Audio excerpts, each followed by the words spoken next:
নমস্কার বন্ধুরা, আজ আমি বানিয়েছি হোয়াইট সসের পাস্তা। এটা খেতে খুব সুস্বাদু হয়, বাচ্চাদের তো এটা খুবই ভালো লাগে। বানাতে খুব সহজ, খেতেও খুব স্বাদ। চলুন রেসিপিটা শুরু করি। প্যানের মধ্যে আমি জল নিয়েছি, তার মধ্যে আমি 1.5 চামচ নুন দিয়ে দেব, আর দিয়ে দেব তেল। এই জলের মধ্যে আমি পাইপ পাস্তাগুলো সেদ্ধ করার জন্য দিয়ে দেব।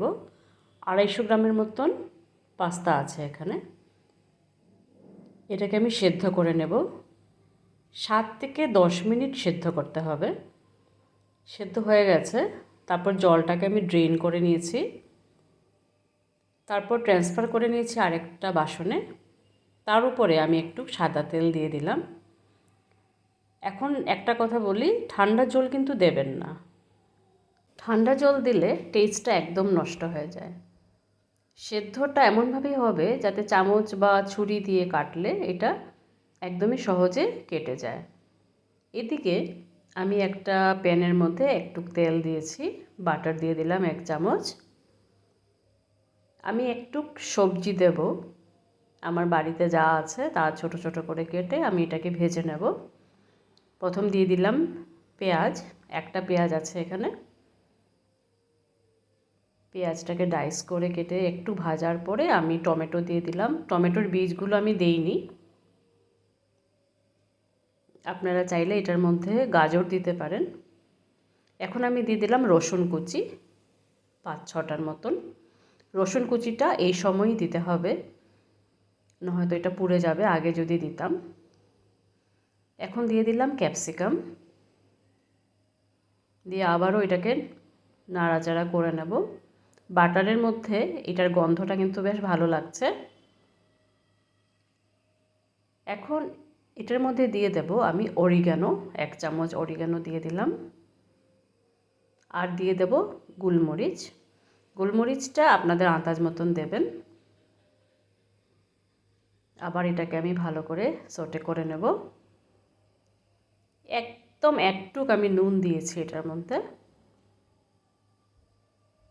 এটা এদিকে ভাজা হতে হতে এইদিকে আমি এখন একটা হোয়াইট সসটা আমি বানিয়ে নিই। বাটার আমি দিয়ে দিচ্ছি এখানে 3 চামচ, 3 টেবিল স্পুন। একটা হিসাব করলাম যে এটার সাথে সমান সমান আমাকে ময়দা দিতে হবে। এটার মধ্যে এটা ভালো করে যখন মেল্ট হয়ে যাবে বাটারটা, এটার মধ্যে আমি দিয়ে দেব ময়দা। ময়দা আমি একসাথে দেব না, 3 টেবিল চামচ ময়দা আছে, আমি একসাথে দেব না। এইভাবে এটাকে নাড়তে নাড়তে দেখুন একটা ভালো গন্ধ আসে, কিন্তু এইভাবে একটু একটু করে আমি দেব।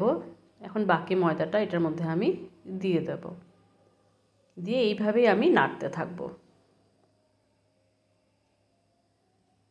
এই সসটা খেতে ভীষণ স্বাদ হয়, ভীষণই ভালো লাগে খেতে এটা। নাড়তে নাড়তে দেখুন একদমই শুকিয়ে গেছে। এখন একটা ভালো গন্ধ আসছে।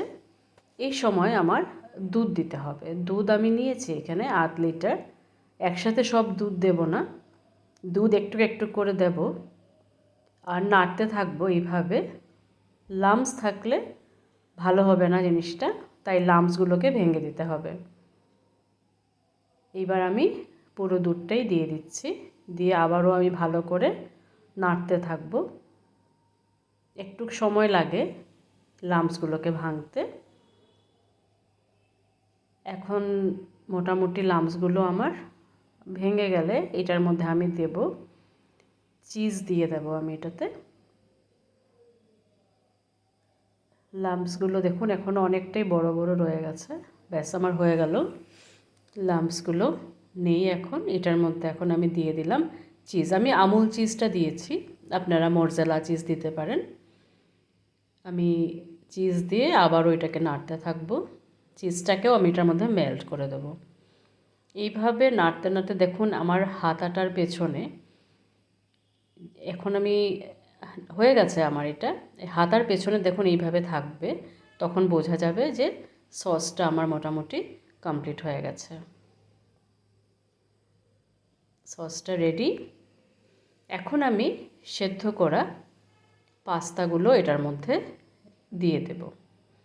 এটা আবার ম্যাকারনি দিয়েও আপনি করতে পারেন, ওটাও খেতে বেশ ভালো লাগে। আমি দিয়ে দিলাম এটার মধ্যে। এখন সসগুলোর সাথে এটাকে আমি মিশিয়ে নেব। সসের সাথে ভালো করে এটাকে মিশিয়ে দেখুন, দেখতে বেশ ভালো লাগছে। সবগুলো পাস্তার মধ্যে দেওয়ার পরে এখন ওই যে ভাজা করা সবজিটা এটার মধ্যে আমি দিয়ে দিলাম। আমি গাজর দেইনি, আপনারা দিতে পারেন গাজরটা। ফ্লেমটা কিন্তু একদমই কম থাকতে হবে। নুন একটু ছিটিয়ে দিয়ে দিলাম। ফ্লেমটা আমি এখন বন্ধই করে দিয়েছি। এখন দিয়ে দেব আবার অরিগ্যানো দিয়ে দেবো এটার মধ্যে। আপনারা চাইলে গোলমরিচ আবার দিতে পারেন, আমি দিই নাই। এখন আমি দিয়ে দিচ্ছি পেরি পেরি, আর চিলি ফ্লেক্সটাও দেওয়া যায় এটার মধ্যে। আমি চিলি ফ্লেক্সের অল্টারনেট দিয়ে দিয়েছি পেরি পেরিটা, এটা দিলেও খেতে বেশ ভালো লাগে। এখন চিজ একটু দিয়ে দিলাম। একদম গরম পাস্তা ছিল, চিজটা গলে গেছে। এই তৈরি হয়ে গেল। বন্ধুরা, আপনাদেরকে অনেক অনেক ধন্যবাদ এই ভিডিওটা দেখার জন্য। বন্ধুরা, আপনাদের যদি আমার এই রেসিপিটা ভালো লাগে তবে সাবস্ক্রাইব করবেন আমার চ্যানেলটা, শেয়ার করবেন, একটা লাইক বাটনে ক্লিক করবেন। অনেক অনেক ধন্যবাদ আপনাদেরকে।